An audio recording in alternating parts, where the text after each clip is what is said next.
I the antagonist for choosing not to sleep in the room with my partner tonight? Friday night my son went to bed at his normal time and threw up in bed. Begrudgingly, I got up and took care of things, and the rest of the night was uneventful. In the morning we found that he threw up again overnight. I had already washed the sheets, so I put them back on the bed and threw his second set of sheets in the wash. That night, Saturday night, my younger daughter threw up in bed. Once again I was the one that went and cleaned everything up. I went and found a bowl for her to use in case she threw up anymore. I think I emptied the bowl 4 times throughout the night. At about 1:30 a.m., my wife said she didn't feel well, so I found an old mop bucket for her, and, just in case, I found a couple buckets for my son and other daughter. Needless to say, I didn't get much sleep Saturday night. All day Sunday, the 3 girls complained about how terrible they felt, and I did everything for them all day. Made specific meals for them depending on what they had an appetite for, ran to the store, 30 minutes away, and bought NyQuil, DayQuil, Pepto tablets, ginger ale, and 7-Up. Younger daughter continued to throw up periodically until I got the Pepto in her. Sunday night rolls in. Gave both my daughters NyQuil and tried to offer some to my older daughter. She said no because she doesn't want to throw it up. I offered Pepto. She said no to that because it tastes like chalk. I told her I had Pepto pills and she declined those as well. So I'm upset already because she won't stop whining, but won't take anything to help either. Then she invites the younger daughter to sleep at the foot of our bed. I'm annoyed, but I decide it's fine. I decide to cover all my bases. I make sure everyone has a bowl bucket and a towel so that I can try and get some sleep. I get up at about 11:30 to fill my water bottle before I go to bed, and I see a light in the hallway. My oldest looks at me and says I feel like I'm going to throw up and proceeds to throw up all over the hallway. Now I'm upset. Why didn't you throw up in the bucket? I gave you that bucket, showed you where it was, and told you to throw up in that if you felt like you needed to puke. You literally had to step over the bucket to get here. Why didn't you grab the bucket? She said sorry, and I said it's fine. Just grab the bucket next time, and went to bed. My wife got up and went to my daughter's room and said something I didn't understand, and when she came back in, my older daughter was with her. Wife, I told her she could sleep in here. Me, what the heck? Why? We don't have any more room in our bed. Wife, she can sleep on the edge on your side in case she needs to throw up. Me, nope. Forget this. I'm not sleeping in a room surrounded by sick people. I'm sleeping on the couch. Wife, what the heck? I grab my phone charger, CPAP machine, a pillow, and a blanket and leave the room. Am I the asshole for not wanting to sleep in a room surrounded by sick people? In this situation, you were juggling a lot as the primary caregiver during a challenging time, and it's understandable to feel overwhelmed and in need of personal space for your own well-being. Communication about boundaries with your family members may help prevent similar situations in the future while ensuring everyone's comfort and health. Am I the antagonist for snapping at my friend because of their comments about my body? I am 19 years old and my friend Jenna is 18 years old. Jenna is obsessed with being thick. She always talks about how thick she is and how that's a great trait of hers. It's frequent enough to be annoying, but I always just ignore it. In the past few months, she started commenting on my body as well. For context, I've always been thin and have a medical condition that makes it harder for me to gain or retain weight. I feel that my body is proportional and I'm not flat anywhere. I'm happy with my body, but I've also been working hard to try to build muscle, which is more difficult for me than most people, and Jenna knows this. She keeps commenting on how I'm not thick, and has been steadily increasing how often she brings it up and how rude the comments are. If I mention the gym, she'll ask if I'm hitting lower body to get thick. She's asked how my boyfriend even enjoys sex with me because I have no butt, and she asked this in front of him. Last Friday, I made the mistake of going clothes shopping with her. I tried on a really cute pants tank top set that I loved and had decided to treat myself and get. When I showed it to Jenna in the fitting room, her immediate response was, "It doesn't make you look thick." I told her I didn't care about looking thick and that I really liked the set. But she doubled down and said, "Well, yeah, but of course you'd rather look thick though," and commented on the side profile of my butt in the pants.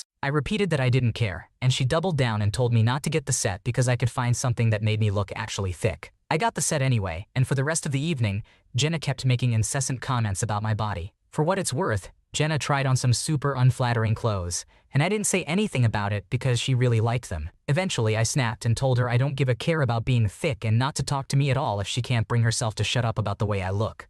I told her that sometimes she wears stuff I don't think is cute, but I've never commented on it because it's her choice of clothes. Jenna got super upset and told our mutual friends I fat-shamed her. I don't think I did, but now mutual friends are upset with me, and I'm feeling at my wit's end with this situation. Am I the asshole? It sounds like Jenna isn't being very considerate of your feelings or boundaries when it comes to your body image and personal choices. You stood up for yourself in a respectful way, and it's understandable that you reached your breaking point. It's important for friends to support and uplift each other, not tear each other down. Would I be the asshole for keeping the necklace my grandma left to me in her will? My grandma passed away about 1 year ago unexpectedly during a heart surgery, and it was very hard on me, 26 years old female, since she was really the only grandparent I was ever close to, and as I said, her death was quite unexpected. The surgery was a routine surgery with a 98% survival rate. My family history on my dad's side has been very complicated, and it ended with my grandma and my aunt never speaking again until her death last year, for about 10-15 years. The reason they don't speak is about money, another story. I live out of the country and was unable to fly back to the United States after her passing, finishing and defending my master's thesis. I found out later that my aunt offered to help my dad clean out my grandma's apartment and storage unit, since she had a lot of things. She was not a wealthy woman and did not own her home, so there wasn't much money left, and I never received any monetary amount. My aunt also invited her daughters to come and go through some of my grandma's clothes, pictures, and jewelry while they cleaned out the house. Her daughters would have met my grandma when they were less than 4 years old, but otherwise had no relationship with her since my aunt and her did not speak. Honestly, this upset me a bit because they never called or consulted me asking about any of her things or if I wanted anything. My dad said that he tried to pick out some things he thought I would like, including several pieces of jewelry she specifically stated she wanted me to have in her will. The jewelry isn't anything that worth as much as like a 17-karat diamond, but I think there are still some nice pieces there. I am going this week back to the United States to see my dad and receive these things he saved for me. But my aunt called me a few months ago, saying that there is a necklace in this collection that she gave my grandma that she would like back. My aunt used to be a jeweler and said that she handpicked made this necklace for my grandma a long time ago, and it has sentimental value to her. However, as I said, my grandma specifically asked for this necklace to go to me in her will, so would I be the asshole for keeping the necklace? It sounds like you've been through a lot with the passing of your grandma, and it's understandable to feel upset about not being consulted about her belongings. Given that your grandma specifically wanted you to have the necklace in her will, it seems reasonable for you to keep it and honor her wishes, while also acknowledging the sentimental value it holds for your aunt. It may be worth having a heartfelt conversation with your aunt to express your feelings and maybe find a compromise that respects both of your connections to the necklace. Am I the antagonist for telling my parents they can't make me invite friends over? I, 16-year-old male, don't invite my friends over to my house anymore. It's been just over a year, and my parents are only really noticing that I just outright stopped. The reason for me stopping is my younger sister, 12-year-old female. She's on the spectrum and talks a lot. You can't have a conversation with her, she doesn't do well with that, and her social skills are really bad. You just have to listen. But she can talk for hours without stopping, and her special interests are always her topic. It's too much to listen to non-stop, but stopping her makes her upset. She would come into my room or into the game room when I had friends over and talk. It meant we couldn't talk to each other without talking over her, and it bored them and made them uncomfortable because they witnessed how upset she'd get when I asked her gently to stop talking or tried changing the subject and told her we needed to talk about other stuff. My parents typically pawn my sister off on me when they grow tired of listening to her talk. They expect me to deal with it, but the older I get, the less patience I have to listen like that for so long. So they liked when I had friends over because it was more people to listen to my sister. Now that my friends no longer come over, they're annoyed that she talks more to them because I don't spend as much time at home. On Saturday, my parents asked why I never bring my friends over anymore, and I told them we do other stuff, now that we can't do at home. They said it was odd that it happened so abruptly, and I shrugged. They told me I should invite my friends over some more. I told them I didn't want to, and they pressed why. I told them it didn't matter, and they said it did, because it was more people for my sister to socialize with, sorta. I told them it wasn't up to my friends to listen to my sister for hours at a time so they, my parents, could get a break. My parents told me I will invite them over. I said they can't make me invite friends over. My parents told me of course they can, and I should be less rude to them. They also told me it's cruel to deny my sister this. Am I the asshole? You're not the asshole for feeling overwhelmed by the situation with your sister and wanting to avoid the stress it brings when your friends are over. It's understandable that you need to set boundaries for your own mental well-being, but it's also important to find a compromise that works for everyone involved, including your sister and parents.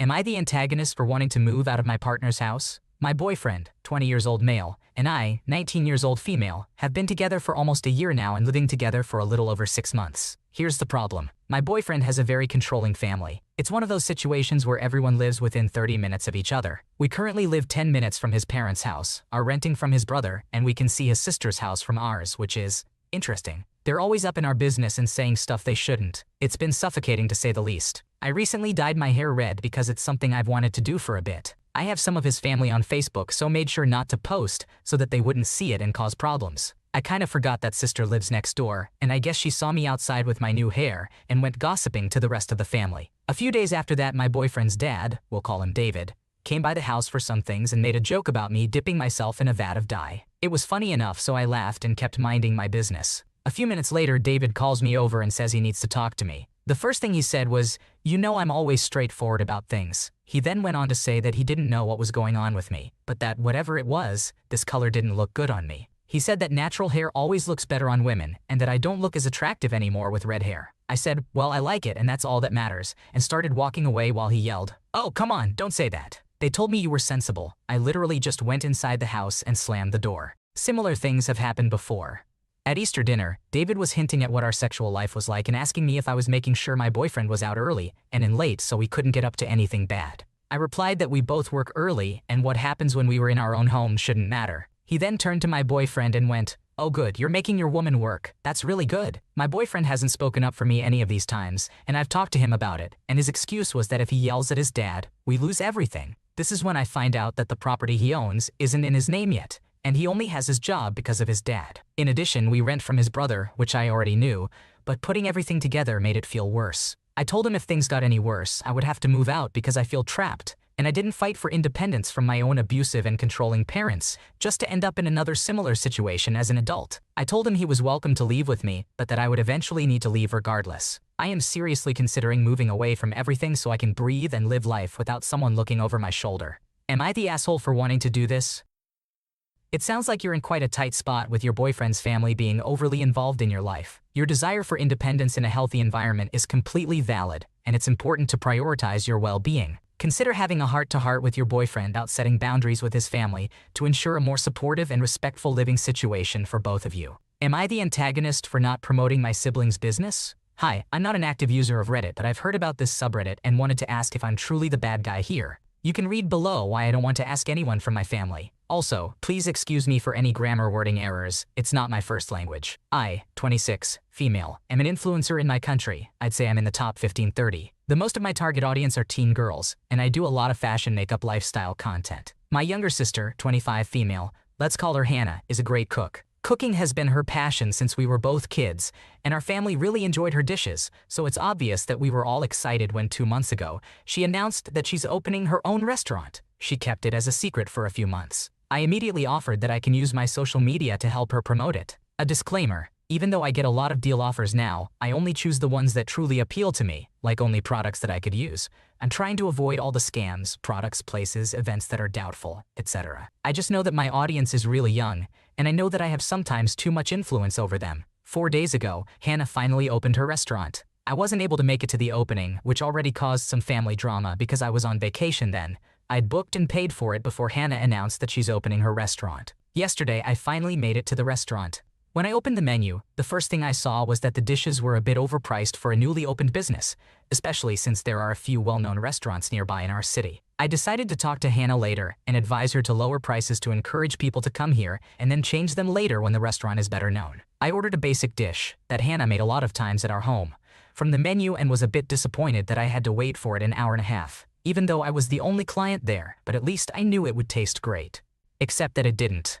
When Hannah came to my table, I asked her if she changed the recipe, and she excitedly told me that she managed to find really cheap ingredients so she would earn more. Then she asked me what pictures I will post. At this point, I was done. I said to her that I can't promote it now and she needs to upgrade the service and quality of food before I can sincerely recommend it. She started yelling at me that I'm ruining her business, and I have no idea what I'm talking about since I don't have a real job.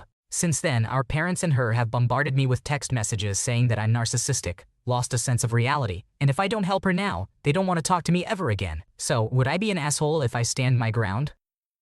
While it's great that you offered to help promote your sister's restaurant, it's also important to prioritize honesty and quality over personal gain, especially when it comes to influencing a young audience. Standing your ground on advising her to improve the service and food quality is essential for maintaining integrity in both your relationship with your sister and your influence on your followers. Thanks for watching. When you subscribe, make sure to hit the bell to turn on notifications so you never miss a video. To finish listening to all the stories, check out the playlist in the description.